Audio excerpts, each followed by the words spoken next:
Welcome everybody to our real program here at Breton Woods. And today we're here with Julianne, Ralph, and we'll be going through DNRs, DPOAs, and living will. This is live stream on our portal, and we welcome you all here, and welcome Julianne. Thank you. Thank you very much for joining me today on this beautiful day. This is a hard topic, but definitely important conversation to have, and I'm glad that I was asked to have this conversation with you guys today. Just a little background on me. I've been with Holland Home for over 10 years. I've spent all but just since the first of 21, I've spent at the rehab center. So, and before that, I was at another skilled nursing facility. So all in all, I was a social worker at a skilled nursing facility for over 20 years, I figured out last night. So it was longer than I expected when I did the math in my head. In all of that time in doing that position, advanced directives has been a part of my job. So it's been something that I've been pretty familiar with for quite some time. So I've seen a lot of end-of-life experiences go well, and unfortunately I've seen a lot of end-of-life experiences go poorly. So it's, even though it's difficult, hard to think about, I think it's really important to think about ahead of time before it gets to that emergency situation. There's a lot of things, and I wish there was something I could do to make it more fun, but it's not really a fun subject, it's just really a necessary one. So I will get right to it. I did want to say though, in kind of reviewing in my head last night about the whole topic of advanced directives, I have definitely seen a shift in the years of people are having more conversations about it, which I think is great. I've started to meet more people that are new to Holland Home, and I've noticed probably 9 out of 10 have advanced directives in place already. So there really is starting to be a shift about it. So that's really good to see. So just to spell out exactly what I'm talking about, because there's a lot of initials, DNR, DPOA, and living will.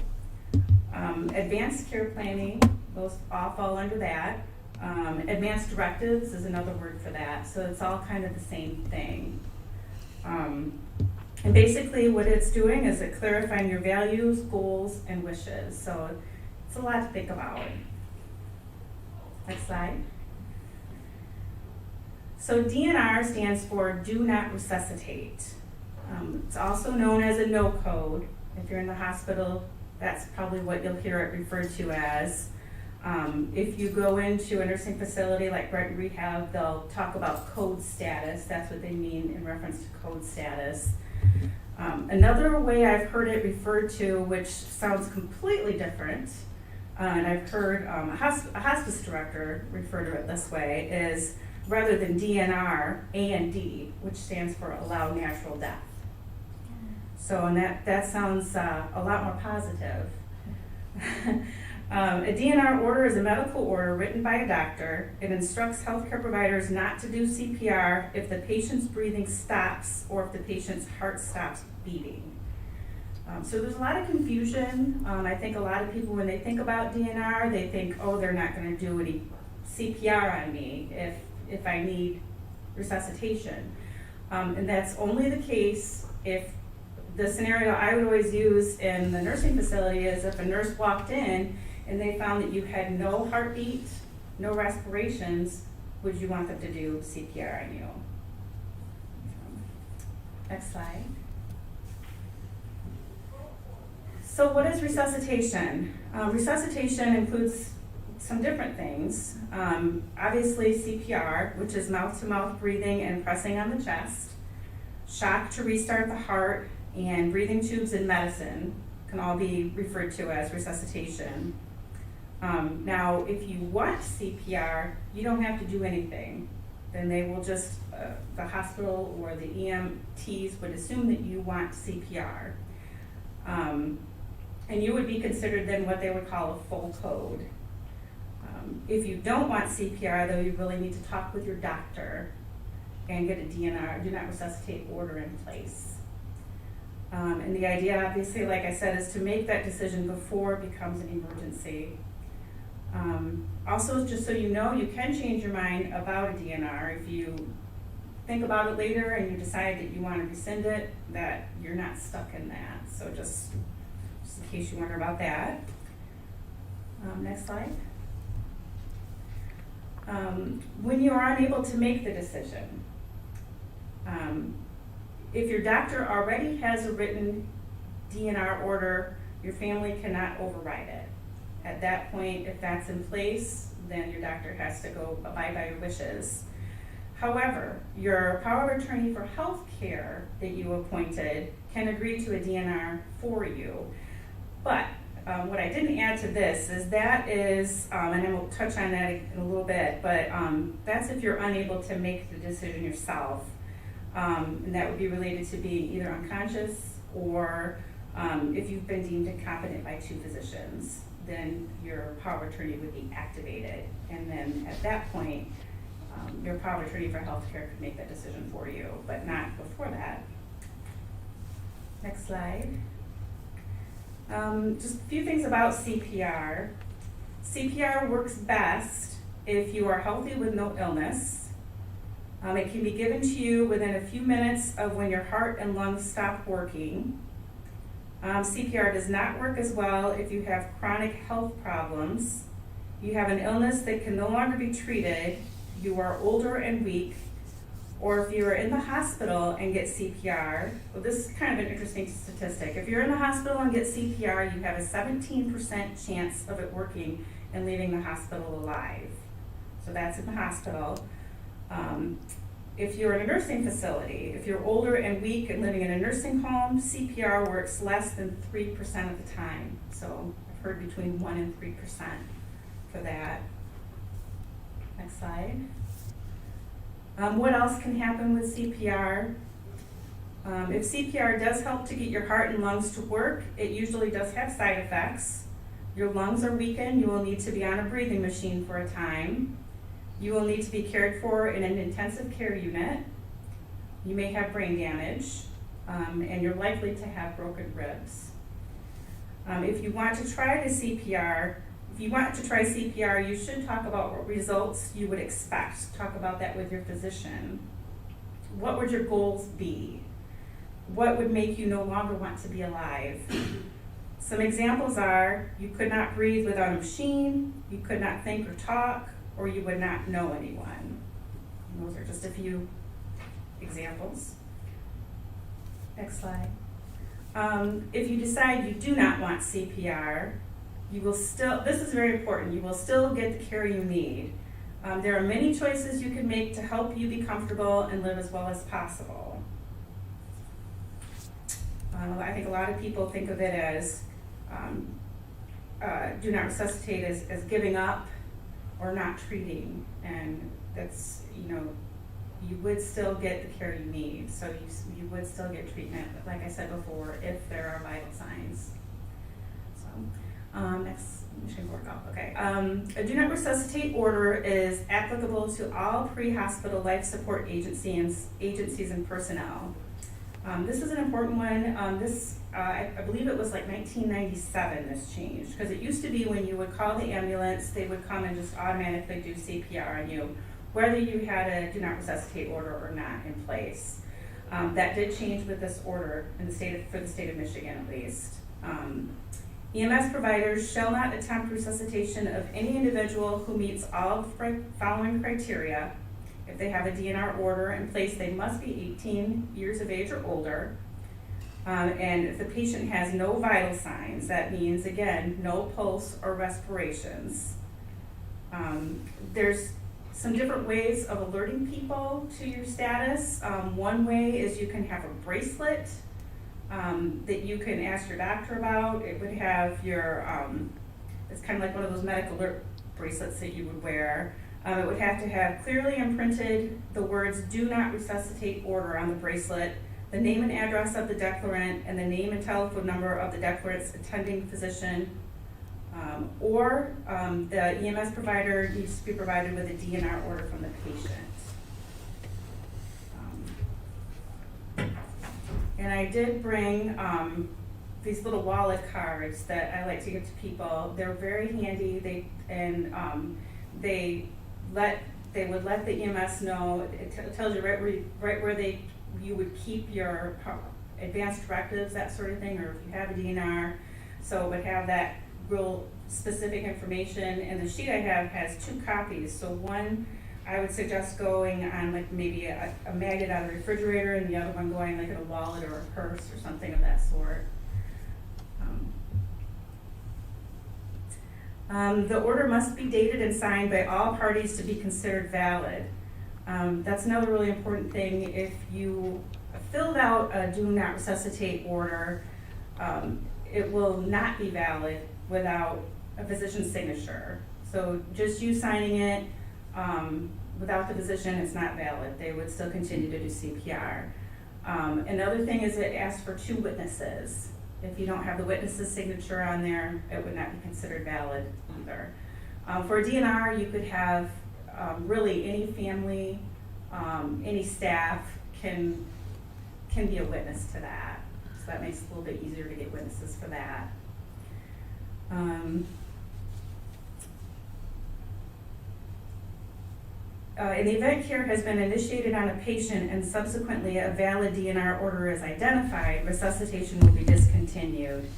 So if the EMT starts doing resuscitation, a family member comes and says, wait, I have this order right here, then at that point they would stop doing the CPR. Next slide. Living will is basically the same thing as a power of attorney for healthcare. And there's some different types of power of attorney. There's financial power of attorney, which I'm really not going to get into with this presentation. But so the living will is kind of the treatment aspect of it, and then the power of attorney part is where you're actually naming a person to make decisions for you if you're unable to make those decisions. So a living will is a legal document that spells out medical treatments you would and would not want to be used to keep you alive, as well as your preference for other medical decisions such as pain management or organ donation. It also guides your family and takes the burden off of them regarding such decisions. It can be specific or general. It's very open-ended. In the absence of a living will, decisions about medical care become the responsibility of the spouse, family members, or other third parties. These people may be unaware of the patient's desires, or they may not wish to follow the patient's unwritten verbal directives. And then I just added on there, with my experience, I've personally witnessed this the most with the use of feeding tubes, when that has not been specified. Also in a nursing facility,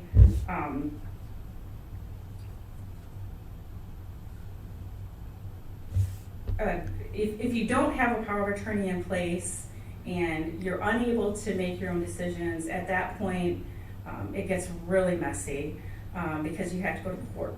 Your family has to go to court to get guardianship, which costs a lot of money, a lot of time, and they basically they have to supply like a guardian ad litem, a temporary guardian, while everything is being processed and that sort of thing. It's a very big hassle. So that if there is not proper power of attorney healthcare paperwork in place and something happens to you, it's very difficult if you're in like a nursing care facility like that. Next slide. Living will, you can include a category to address whether you want care if you are in a vegetative or unconscious state. You can also indicate where you want to receive medical care, so you can be that specific. You can say if you want to be in a nursing home, if you want to be at home, or if you want to be in some other facility, such as a hospice facility. That can all be spelled out if it's something that you want to address. And something just to keep in mind, a living will is legally recognized but not legally binding. So that means it may not stand up in a court of law.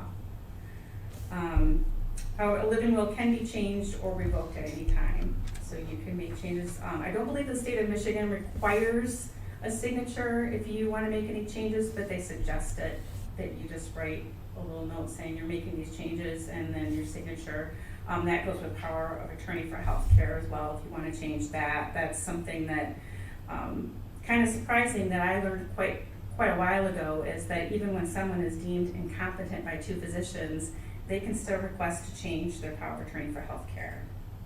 They still have that legal right to do. And so as a social worker working in long-term care, I was obligated to help them with that process. So, durable power of attorney with healthcare, there's a lot of different forms that can be used. The one that we here at Holland Home normally give out is the Making Choices Michigan form, and I have that website towards the end of this here. It's very informative, and it just kind of, like I said, it allows you to be very open-ended or to be very specific. It's just kind of a good form that we like to use. So just an important thing to keep in mind with power of attorney, you will not lose control of your living will while you have the ability or capacity to make decisions. So because you have a power of attorney healthcare in place, that does not mean that the person that has been appointed all of a sudden can start making decisions for you. That's not how it works, and I know people get confused about that too. It has to go through a process of two physicians, and they have to declare you incompetent to make those decisions for yourself and sign a form saying that, or sign a progress note or something to that effect saying that, in order for the power of attorney to actually have legal right to make decisions for you. So before that, they do not have a legal right to do so. And like I said, this is all falls under the category of advanced directives, power of attorney with healthcare. Just some different things that your power of attorney can do. They can get information from any of your healthcare providers to help make decisions about your treatment. They can talk about treatments with your healthcare providers and ask for second opinions if they think it's necessary. They can transfer your care to another healthcare provider or a healthcare facility, such as a hospital or skilled nursing home. And they make decisions based on the information in your power of attorney paperwork. And if they're not sure your wishes, they will do what they think is best. And just some things that Making Choices Michigan had recommended as far as the Michigan law goes in regards to power of attorney. While you may appoint a patient advocate and alternate patient advocate, only one person may act as your patient advocate at any given time. I would always recommend to have more than one patient advocate, to have a successor. A lot of spouses will have, I've seen a lot in the past where spouses will have each other as their patient advocates and they won't have a successor. The problem is they're aging at the same time, or if they're traveling at the same time and something happens to them, then there's no successor listed. So that can cause some trouble. So just something to keep in mind there. But your patient advocate must sign the form entitled Accepting the Role of Patient Advocate. And this is something that's become more important more recently also. It used to be you could just fill out power of attorney paperwork and just appoint somebody, and they didn't, I think it was always a part of it, but people didn't always look so closely at the whole acceptance part. Problem being then people were being appointed power of attorneys without even realizing it. So it makes sense that you should also have that acceptance form with that, just showing that they do accept that role. And then your patient advocate may make a decision to refuse or stop life-sustaining treatment only if you have clearly expressed that he or she is permitted to do so. The form that we use here that I usually give out that I had spoke about earlier, the Making Choices Michigan form, does say that on there, but you can have it, you can change that to really whatever you want to have it say. And then as far as a patient advocate goes, it can be anyone, a spouse or relative, but it's not required to be a spouse or relative. For some people, a friend, a partner, a clergy, a coworker. I know some people that have their attorneys as power of attorney for healthcare. So it can really be anybody that you're comfortable with. They must be at least 18 years old. And they should be someone that you're comfortable discussing your preferences, values, wishes, and goals for future medical decision-making. This one is an important one too to think about. He or she needs to be willing to follow those preferences, even if that is difficult or stressful, and even if the decisions you would want made are different from the ones he or she would make for themselves. I've seen that come into play sometimes with spouses, very difficult decisions, and sometimes it's, and I'm not saying all of them, and I'm not saying spouses shouldn't be, because there's plenty that are just fine, but I'm just something to keep in mind. I've just seen it where it's been very, very emotional and difficult, and maybe they didn't make the decision that their spouse had initially wanted them to because of the emotions involved in it. So just something to think about when you're appointing a power of attorney. Your patient advocate must be willing to accept the significant responsibility that comes with this role. And obviously a good patient advocate must be able to serve as your voice and honor your wishes. So that's the main thing. Next slide. So I kind of touched on this already. When does power of attorney healthcare take effect? It takes effect when you can no longer let healthcare providers know what care you want. This may happen if you're unconscious and cannot be awakened. It may happen if you're unable to think clearly or communicate what you want. And like I said, in Michigan, 2 doctors must decide that you are no longer competent to make decisions and state why. And this can be reassessed and reversed if needed. Technically, it's supposed to be looked at yearly. And an example of that would be like if someone goes into a coma and their power of attorney is activated, but that person comes out of a coma and recovers, well then at that point, that power of attorney activation can be reversed. So it's not something that is set in stone forever and ever that can't be changed. So, things to think about when drafting a power of attorney for healthcare. There's a lot to think about, and I think quality of life is a big thing. What activities make your life worth living? Can you, next slide. Yeah. You may value communicating with your friends and family most of all. It may be most important to be able to move freely and go outside. You may believe that thinking clearly and taking care of yourself makes your life most meaningful. I mean, everybody's different, and everybody has different values and what to them means quality of life. So it's not something that you can really make a snap decision about. It's something that you really should take some time and think about what's important to you. And then another big question, what are your fears about the end of your life?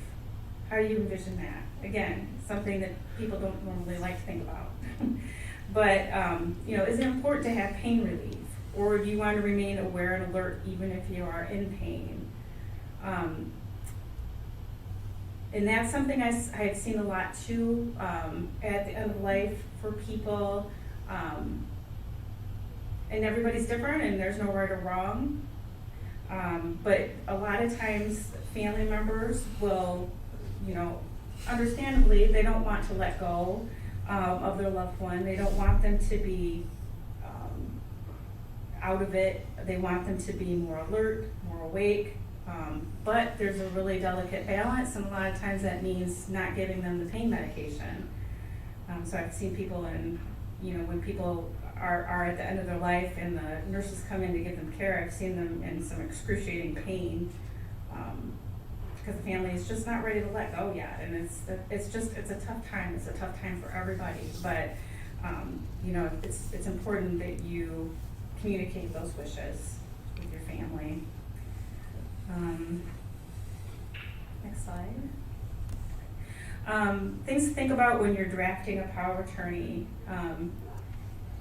What do you want others to know about your religion or beliefs? If you're Catholic, last rites might be really important. So usually family is aware of that, but if that's something that you definitely want to have in place, or a special prayer or blessing or anything like that, then you should have that written down, what you would like specifically. what kind of supports you want at the end of your life, who do you want with you, would you like to be at home or in a hospice facility? These are all things that you can put down in your power of attorney paperwork. I mean, it gives you a lot more control over what happens to you at the end. And for Michigan, power of attorney for healthcare, you do not need to have a notary sign, but you do need 2 witnesses, and they need to be people that are not relatives, or they can't be healthcare providers or volunteers. So I usually say the best idea for that is like neighbors or church members, something like that. I know the state of Michigan was looking at trying to change that with COVID. I know that was really tough for a little while, but I haven't heard anything about them changing that at this point, so. And then when to review advanced planning documents. This is something that's important because once you fill them out, doesn't mean that necessarily you just forget about them forever. You want to take a look at them. And the recommendation is when any of the 5 Ds occur. One would be a new decade. So they say every 10 years, just take a look at what you have in place and see if it's still in line with how you're feeling about things and what your wishes are. Death of a loved one for a couple different reasons. One, if maybe that loved one was in your power of attorney paperwork. Also, maybe your thoughts and feelings about things and treatments and that sort of thing changed along with that death. So you want to take a look at that and see if that it's still in line with what you're thinking. Divorce, kind of obvious. A new diagnosis might make you think a little bit differently about things, and also a decline in condition. So those are the 5 different times that they recommend that you do review those and take a look at those. So I think I forgot a slide. So yeah. That one? No? So, I am the social service coordinator here in Independent Living, and I am available. My office is typically right kitty corner over there, where Amy sits, and I am here to help with any of this. This is the last one. Power of attorney for healthcare doesn't have to be filled out by an attorney. A lot of people choose to have attorneys fill it out because a lot of times they have their financial paperwork filled out and they do them at the same time, and that's fine. But just so you know, the healthcare portion doesn't have to be an attorney. I'm more than willing to help with any of that. If you are interested in getting a DNR order in place and you want to talk about how to get that process started, I'm more than happy to help you with that as well. So just feel free to call me. I included my extension number or my email, or email me at any time. And I'm happy to help with any of those processes. Any questions? That's a lot of material. Chuck? How about a will versus a trust, or a trust versus a will?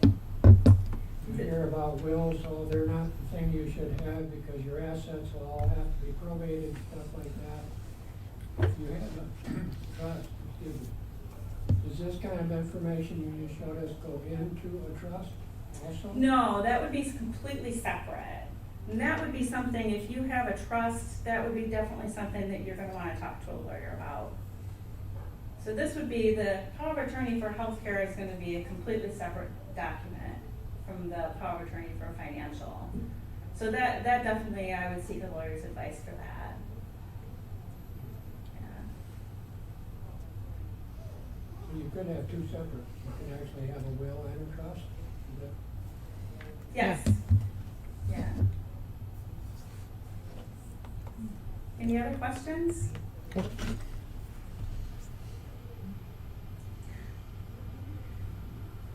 Well, thank you very much for spending your time this afternoon.